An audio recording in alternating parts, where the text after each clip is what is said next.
आइए फ्रेंड्स, अब हम लोग आते हैं मध्यम पुरुष में। त्वम, युवाम, यूयम, इन तीनों शब्दों के लिए मैस्कुलिन और फेमिनिन जेंडर में शब्द चेंज नहीं होंगे। तुम, तुम दोनों, तुम सब।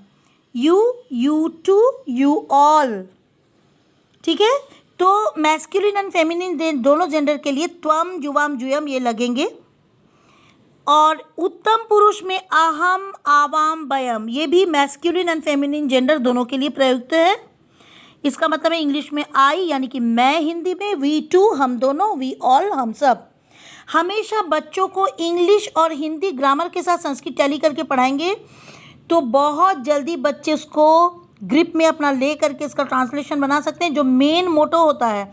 अदरवाइज संस्कृत के शब्द तो बच्चों को लर्न करना ही पड़ता है, अर्थ, और वो संस्कृत शब्द तत्सम तद्भव स्टैंडर्ड 9-10 तक काम आते हैं बच्चों के। अगर प्योर संस्कृत पढ़ें बच्चे, स्टैंडर्ड 7 तक पढ़ा हुआ संस्कृत स्टैंडर्ड 10 में तत्सम तद्भव शब्द के लिए काम आएगी।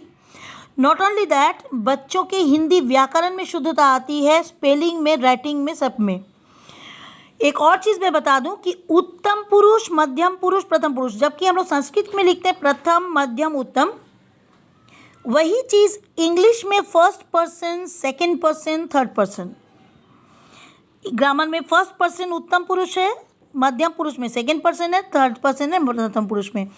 आप पूरा ये चार्ट जो है टेबल बच्चों को अच्छी तरह से बना देंगे, अगर उनको याद रहे, स्कूल में भी जब भी वो याद रखेंगे इस इसको चार्ट में कहाँ क्या लिखा हुआ था, बहुत इजीली वो लोग ट्रांसलेशन कर सकते हैं। एक और बात, मैं यहाँ पे धातु रूप भी जोड़ी हूँ। What do you mean by धातु रूप? धातु रूप का अर्थ है वर्ब इन इंग्लिश, वर्ब, क्रिया, हिंदी में क्रिया शब्द। तो मैंने यहाँ पे गम धातु का जो रूप है संस्कृत में वो मैं लिखी हूँ, और मैं क्यों लिखी हूँ वो भी मैं बता रही हूँ। गच्छति, गच्छतः, गच्छन्ति, गच्छसि, गच्छथः, गच्छथः, विसर्ग लगते हैं यहाँ पे सारे में, मिडल द्विवचन में विसर्ग लगते हैं। गच्छामि, गच्छावः, गच्छामः, ये जैसे ही मैंने टेबल बनाया आप देख सकते हैं। तो जैसे ही बच्चों को पूरा टेबल अगर याद हो जाएगा तो सह गच्छति या सा गच्छति या तत् पतति, तत्फलम पतति, या जो भी हम लोग संस्कृत शब्द को यूज़ करते हैं नपुंसकलिंग में, तो गच्छति नहीं होगा नपुंसकलिंग में। यहाँ पे कोई भी अश्व धावति, महिला खादति, महिला नमति, अध्यापिका पाठयति, नपुंसकलिंग में फलम पतति, सूर्यम उदयति, कुछ भी यहाँ पे ये ती वाला जो शब्द है वही लगेंगे प्रथम पुरुष के एक वचन में। संस्कृत जब पढ़ते हैं तो हमें संस्कृत का ट्रांसलेशन करते वक्त तीनों चीज़ का ध्यान होना चाहिए, पुरुष, वचन तथा लिंग। पुरुष, वचन तथा लिंग, ये तीन चीज़ बच्चों को बता दीजिए कि जब भी ट्रांसलेशन करें हर एक शब्द में पुरुष, वचन और लिंग का प्रयोग सटीक होना चाहिए, तभी मार्क्स मिलेंगे। ऐसे अगर बच्चों को संस्कृत आसानी से समझ में आ जाए तो मैथ्स की तरह मार्क्स मिलते हैं। तो गच्छति, ठीक उसी प्रकार स गच्छति, सा गच्छति, तत्पतति या तत्गच्छति, वॉटेवर। तौ गच्छत, ते गच्छत, ते गच्छत, यहाँ पे कन्फ्यूजन जो है वो यहाँ पे स्त्रीलिंग और नपुंसकलिंग दोनों में ही ते लगते हैं, तो आपको ध्यान रखना है कि क्रिया रूप क्या है।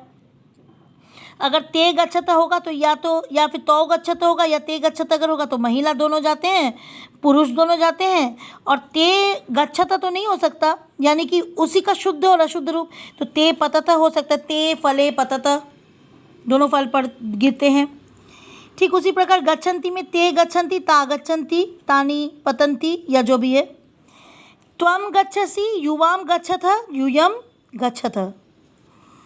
अहम गच्छामि, आवाम गच्छावः, वयम गच्छामः। तो आप समझ सकते हैं कि ये कितनी आसान तरीके से अगर आप बच्चों को एक टेबल बना दें संस्कृत का, ये स्टैंडर्ड 4 के लिए शायद इतना बड़ा टेबल समझना तुरंत जब संस्कृत का स्टार्टिंग होता है तो हार्ड होता है, लेकिन धीरे धीरे जब स्टैंडर्ड 4 का बच्चा जब फाइनल देने लगे संस्कृत में, तब अगर ये टेबल उनके समझ में आ जाए या इसका एप्लीकेशन समझ में आ जाए तो it will be easier to learn to remember, और स्टैंडर्ड 7 के संस्कृत तक उनको कहीं देखना नहीं है। देखिए, जो एक्स्ट्रा शब्द पढ़ना है वो तो पढ़ना ही है, उसका मीनिंग भी हम लोग तो इंग्लिश लिटरेचर, हिंदी लिटरेचर में भी याद रखते हैं, लेकिन संस्कृत पढ़ने के लिए, संस्कृत का ट्रांसलेशन करने के लिए ये टेबल रखना बहुत ज़रूरी है। संस्कृत का ट्रांसलेशन ही एक ऐसा चीज़ है कि जो आपको शुद्ध रूप से व्याकरण सिखाती है।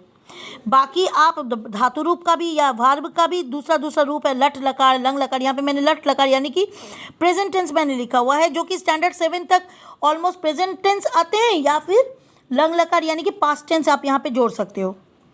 अदरवाइज ये सारा चीज़ जो है ये परमानेंट चीज़ है एक बच्चों के लिए स्टैंडर्ड 7 तक के बच्चों के लिए।